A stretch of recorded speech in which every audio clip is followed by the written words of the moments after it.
Good afternoon, guys. Today we're going to be going through the best back workout on the planet, and I'm not doing this shit alone. So we're basically be taking you guys through the scientifics of each workout, why you should do what you're doing, how many reps to do, why you're doing the reps you're doing, and giving you a constructive back workout that should help you see progression and growth within a month at least. So we're gonna be doing 3 types of exercises. We're doing back, shoulders, and then biceps. For back, which we're gonna be starting off with, we're looking at vertical and horizontal pull, which is the 2 types of exercises we're focusing on. When it comes to vertical pull, we're looking at pull-ups and pull-downs, and when it comes to horizontal pulls, we're just looking at rows as a whole, right? Any types of rows. And in this case, we're going to be focusing on narrow grip rows. So we're going to be starting off with a vertical pull exercise, which is, in this case, lat pull-downs. What should they aim to do? How many reps? Okay, we're looking at between 8 to 12 reps with moderate weights, whatever that is for you. Nothing too heavy, nothing too light. And actually, sit on, let me show them something. Look, lean back small. If you lean back small, right? Lean back. No, with like, Now pull the weights. See, now what this targets is your mid lats, right? Let's go up. Okay, now if you lean straight and essentially try and pull it straight down. Sit on. Well, I mean, for that, then we have to reduce. Yeah, let's reduce the weight. It targets a completely different part. Yeah, The back. okay. Now, essentially, if you want to target your lower and then whilst targeting your upper back to fix your posture as well, you're essentially driving it down, right? So chuck it on your chest, kind of, yeah. And let it go up. Yeah, and let your elbows lock. Yeah, I'll take it down. Yeah. See, so that basically targets here and here as you're sitting straight. But if you was to lean back, you're not targeting your mid lats. That's basically it. Also, we're looking at like a full stretch here. So let your entire back feel the stretch whilst you're chucking it down.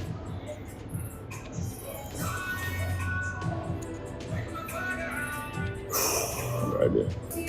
For pull-ups, I prefer to personally do pull-ups to failure. If you can do weighted, because for failure is like 20, 25, then just add some weight, maybe like 10 kg, 5 kilograms. What about pacing? How fast? And I mean, you can start off doing it quickly, and eventually you'll get slower as you go on due to fatigue, but then don't necessarily try and make it slow.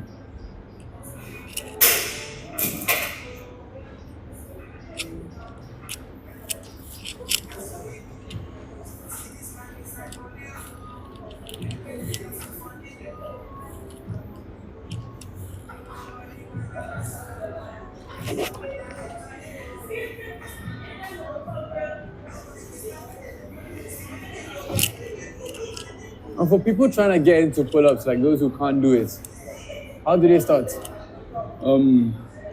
Truly, you can just put a resistance band over this, and then you put your 2 legs in it. I know it will not snap. I think that it won't snap. I mean, so you just do it like this. You get you. I was about to carry you. Pulling up.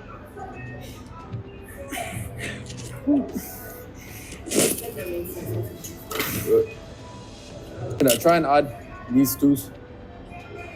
But yeah, that's essentially how you can do a pull-up with the resistance band. Alright. Yeah.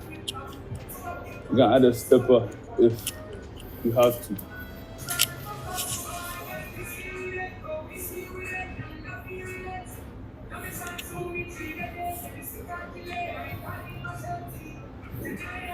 Nah. Pull-ups are hard, man. You know, I feel like actually pull-ups and pull-downs, personally, for pull-ups it's like an ego boost, to be fair. But like pull-downs, I feel like they're more effective. Pull-ups are just cool. Like that, it's just nice to be able to do. But again, personally, if I had to recommend between pull-ups and pull-downs, in terms of effectiveness, I'd say do pull-downs. Moving to the horizontal side. which is essentially rows. On the grip that he's using, right? See that here we've opted to use a narrow grip, right? And whilst we're doing a wide grip there, essentially you can interchange the grips. If you're doing narrow here, don't do a narrow grip there. So don't essentially use this for both workouts. Try and keep, and then, or you can do wide grip here and a narrow grip there. Anything works as long as you're doing it. One reason why I really like this workout is because you can fully stretch out your back like this. And then you just give it a good tug. Stretch.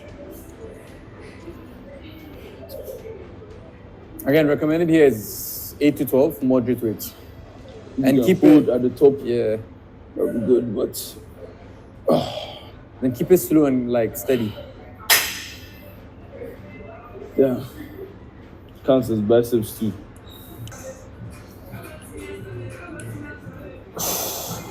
Probably do 2 sets of heavy weight or moderately controllable weight for yourself. Don't just flare and go. Without just be ego lifting. Try and control the weight like he's doing right now. And eventually you get very tired. That's true. Yeah. Right there. Also, one thing to focus on is the weight needs to, like your muscles, it needs to feel good when you're doing the exercise. In the sense that when you're stretching the muscles, it's not like you're not feeling the stretch on the muscles. That's why slow and concise reps are actually important. Well, to show you a quick difference between your forms, we're gonna make another ego lift right now, right, on his usual weights. Then you can just see the difference in both Lower. in both effectiveness.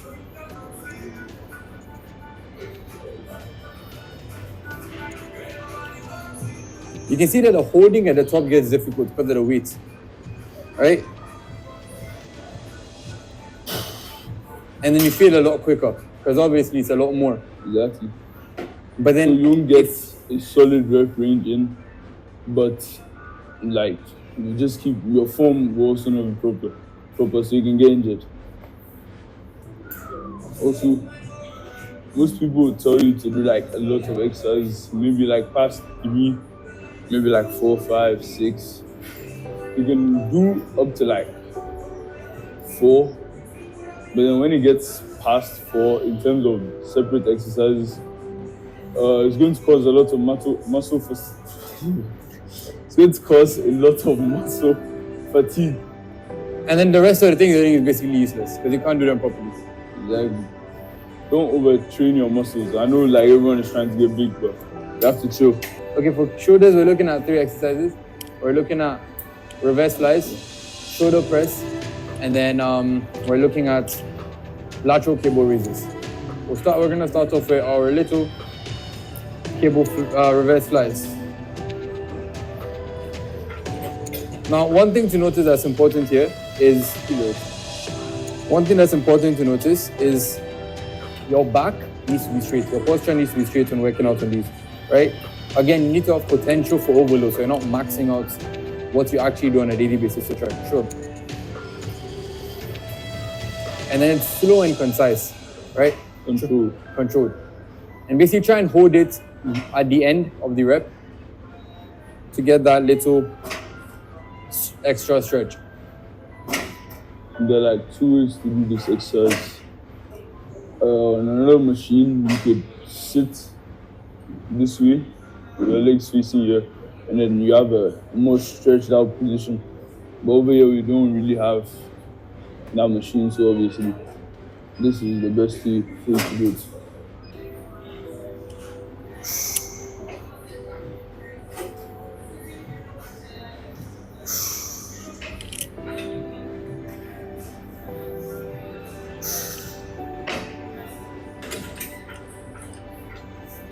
Also, there is a way to strain your muscles while doing it, like good strain. If you want to like really heavily target it, now go on it. In this case, you're doing half reverse flies. You're not fully letting it close. But what this does is like fully, like this should be like an absolute, like if you want to really push, you can choose to do it. So try and take it all the way back. Now stop, bring it back to where my arm is. All right, take it back now. See, essentially, yeah, don't let it close. Essentially, that's what you're doing now. See, this is lightweight. You keep it under tension. Yeah. Well, it really just like tires out your muscle. If you're doing it in good form and good pacing, you won't get injured. So essentially what you're doing for this is you're keeping it between like moderately low, not too low. So in our case, it's at 5, right? So that's like somewhere there. And you're holding it outwards like this. So bring it down slowly and send it up fast. So basically controlling in the essence.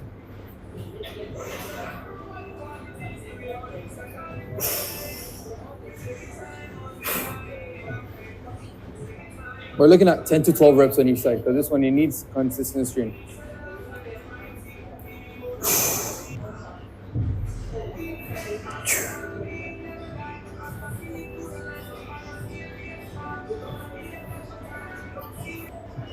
From low, bro.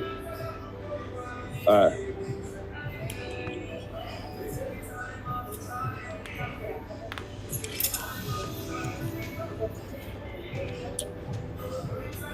And if you're not comfortable, like just put your hand at your side. Just hold something. I prefer to hold something. Gives me more like stability when I'm doing the exercise. Just one good one there. Slice it up and bring it down slowly. Like send it up faster and then bring it down slowly. Dropping the weight.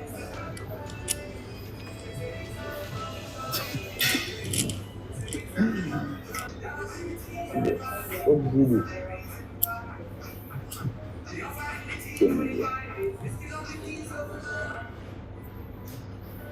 And so set up your bench straight upwards like this and get like weight you think you can do.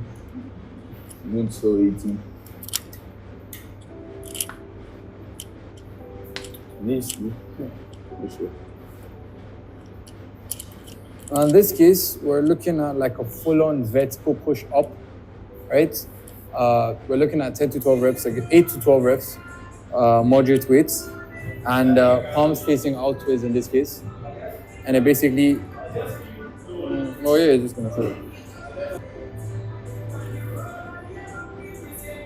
And you push up until your elbows basically lock.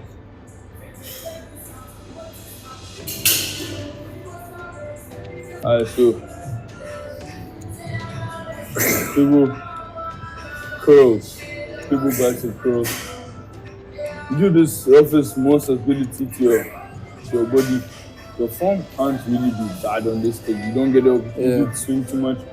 The only thing you have to make sure is keep your elbow close to your body. And don't swing your back.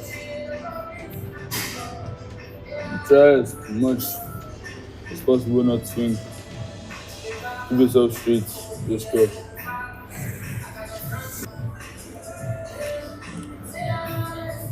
How the fuck your arms are big?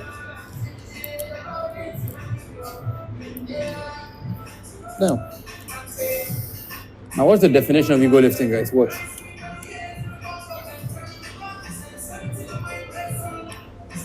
Guys, I'll make a bet with you guys. You can't do more than 6 reps with proper form.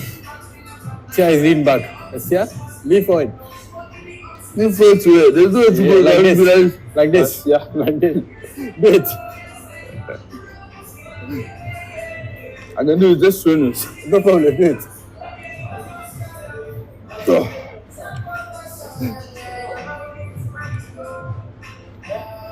Oh yeah, I'm done.